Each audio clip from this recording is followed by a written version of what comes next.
KCN में आपका स्वागत है। मैं किंग हमीद।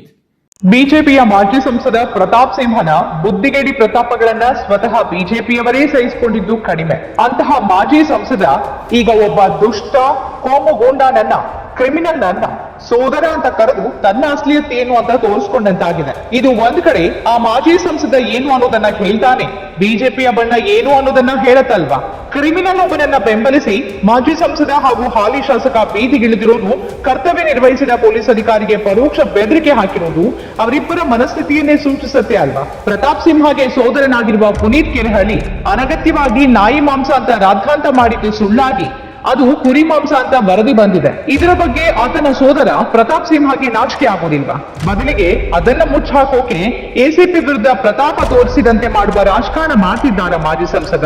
ಕುರಿ ಮಾಂಸ ಸಾಗಿಸ್ತಾ ಇದ್ದ ವ್ಯಾಪಾರಿಯನ್ನ ಅಡ್ಡಗಟ್ಟಿ ಅದನ್ನ ನಾಯಿ ಮಾಂಸ ಅಂತ ಬೊಬ್ಬೆ ಹೊಡೆದು ಅವಾಂತರ ಸೃಷ್ಟಿಸಿದ್ದ ಪುನೀತ್ ಕೆರೆಹಳ್ಳಿ ಅರೆಸ್ಟ್ ಆಗಿ ಜೈಲಿಗೆ ಹೋಗಿ ಬಂದಿದ್ದೂ ಆಗಿದೆ. ಆದ್ರೆ ಜೈಲಿನಲ್ಲಿ ಆತನನ್ನ ಅವಮಾನಿಸಲಾಗಿದೆ ಅನ್ನೋದು ಬಿಜೆಪಿಯ ಈ ಮಹಾನ್ ನಾಯಕರುಗಳಿಬ್ಬರ ತಕರಾರು. ಅದಕ್ಕಾಗಿ ಸ್ಟೇಷನ್ಗೆ ಬರ್ತೀನಿ, ನೀವಿರ್ಬೇಕು ಅಂತ ಎಸಿಪಿ ಚಂದನ್ ಅವರಿಗೆ ಬೆದರಿಕೆ ಹಾಕಿ ಮಾಜಿ ಸಂಸದ ಪ್ರತಾಪ ಮೆರೆದಿರುವುದು ವಿವಾದಕ್ಕೆ ಕಾರಣ ಆಗಿದೆ.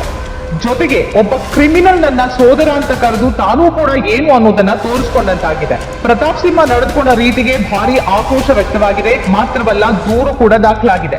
ಎಸಿಪಿ ಚಂದನ್ ಅವರಿಗೆ ಟ್ವಿಟರ್ ಮೂಲಕ ಬೆದರಿಕೆ ಹಾಕಿರುವ ಆರೋಪದ ಮೇಲೆ ಪ್ರತಾಪ್ ಸಿಂಹ ವಿರುದ್ಧ ಆಮ್ ಆದ್ಮಿ ಯುವ ಘಟಕದ ಅಧ್ಯಕ್ಷ JH Lohith Kumar Magadi road police ಠಾಣೆಯಲ್ಲಿ ದೂರನ್ನ ದಾಖಲಿಸಿದ್ದಾರೆ. ಮಾಜಿ ಸಂಸದ ಹೀಗೆ ಟ್ವೀಟ್ ಮಾಡಿರುವುದರಿಂದ ರಾಜ್ಯದ ಕಾನೂನು ಮತ್ತು ಪೊಲೀಸ್ ಇಲಾಖೆ ಮೇಲಿನ ನಂಬಿಕೆಯನ್ನ ಕಳೆದುಕೊಳ್ಳುವಂತಾಗಿದೆ. ಯಾವುದೇ ದಾಖಲೆ ಇಲ್ಲದೆ ಇದ್ರೂ ರಾಜಕೀಯ ಉದ್ದೇಶದಿಂದ ಟ್ವೀಟ್ ಮಾಡಿರುವುದಕ್ಕೆ ಕಾನೂನು ಕ್ರಮ ತೆಗೆದುಕೊಳ್ಳುವಂತೆ ಲೋಹಿತ್ ಕುಮಾರ್ ಒತ್ತಾಯಿಸಿದ್ದಾರೆ. ಇನ್ನು ಸಾಮಾಜಿಕ ಜಾಲತಾಣದಲ್ಲೂ ಪ್ರತಾಪ್ ಸಿಂಹ ವಿರುದ್ಧ ಆಕ್ರೋಶ ವ್ಯಕ್ತವಾಗಿದೆ. ಕರ್ತವ್ಯ ನಿರತ ಅಧಿಕಾರಿಗೆ ಬೆದರಿಕೆ ಹಾಕೋದು ಸರಿನಾ ಅಂತ ಪ್ರಶ್ನಿಸಿರುವ ಕಾಂಗ್ರೆಸ್ ನಾಯಕಿ ಭವ್ಯ ನರಸಿಂಹಮೂರ್ತಿ, ಕರ್ನಾಟಕ ಪೊಲೀಸರು ನಿಮ್ಮ ಬೆದರಿಕೆಗೆಲ್ಲ ಜಗ್ಗೋರಲ್ಲ ಅಂತ ಹೇಳಿದ್ದಾರೆ. ಆದ್ರೆ ಇದೆಲ್ಲದರ ನಂತರ ಪ್ರತಾಪ್ ಸಿಂಹ ತಾನು ವಾರ್ನಿಂಗ್ ಕೊಟ್ಟಿಲ್ಲ, ನ್ಯಾಯ ಕೇಳೋಕ್ ಬಂದಿದ್ದೀನಿ ಅಂತ ಹೇಳಿದ್ದಾರೆ. ಪುನೀತ್ ಕೆರೆಹಳ್ಳಿ ಪರವಾಗಿ ಇಷ್ಟೆಲ್ಲ ವಕಾಲತ್ತು ವಹಿಸಿರುವ ಪ್ರತಾಪ್ ಸಿಂಹ ಮತ್ತು ಶಾಸಕ ಹರೀಶ್ ಪೂಂಜಾ ಅದು ನಾಯಿ ಮಾಂಸ ಅಲ್ಲ ಕುರಿ ಮಾಂಸ ಅಂತ ಎಫ್ಎಸ್ಎಲ್ ವರದಿ ಹೇಳ್ತಿರೋದ್ರ ಬಗ್ಗೆ ಏನ್ ಹೇಳ್ತಾರೆ?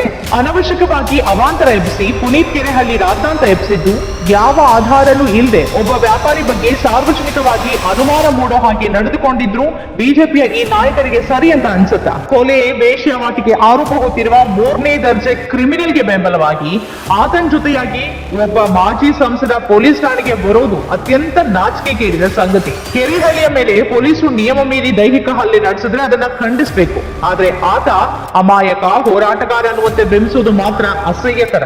ಈ ಹಿಂದೆ ವಿನಾಯಕ ಬಾಲಿಕ ಕೊಲೆ ಪ್ರಕರಣದ ಪ್ರಧಾನ ಆರೋಪಿಯ ಬೆಂಬಲಕ್ಕೂ ಇದೇ ಪ್ರತಾಪ್ ಸಿಂಹ ನಿಂತಿದ್ದನ್ನ ನೆನಪು ಮಾಡ್ಕೊಳ್ಬಹುದು. ಪ್ರತಾಪ್ ಸಿಂಹ ಸಂಸದರಾಗಿದ್ದ ಮೈಸೂರು ಕ್ಷೇತ್ರದಲ್ಲೂ ಪೊಲೀಸರು ಜನಸಾಮಾನ್ಯರ ಮೇಲೆ ಹಲ್ಲೆ ನಡೆಸಿದ್ದಿರಬಹುದು. ಆಗ ಯಾವತ್ತಾದ್ರೂ ಪ್ರತಾಪ್ ಸಿಂಹ ಧ್ವನಿ ಎತ್ತಿದ್ಯಾ? ಇದೇ ಪುನೀತ್ ಕೆರೆಹಳ್ಳಿ ಚಿತ್ರಹಿಂಸೆ ಕೊಟ್ಟು ಕೊಲೆಗೈದ ಇದ್ರೀಶ್ ಪಾಷಾ ಹೆಂಡತಿ, ಅನಾಥ ಮಕ್ಕಳಿಗೆ ನ್ಯಾಯ ದೊರಕಬೇಕು, ತನ್ನ ಗೆಳೆಯನ ಕೈಯಲ್ಲಿ ಕೊಲೆಗೀಡಾದ ವಿನಾಯಕ್ ಬಾಳಿಗಾರ ಅನಾಥ ಸಹೋದರಿಯರಿಗೆ ನ್ಯಾಯ ದೊರಕಬೇಕು ಅಂತ ಈ ಸಿಂಹ ಯಾವತ್ತಾದ್ರೂ ಗರ್ಜಿಸಿದ್ಯಾ? ಕೆರೆಹಳ್ಳಿ ಮೇಲೆ ದೌರ್ಜನ್ಯ ನಡೆದಿದ್ರೆ ಇಲಾಖಾ ತನಿಖೆ ನಡೀಲಿ.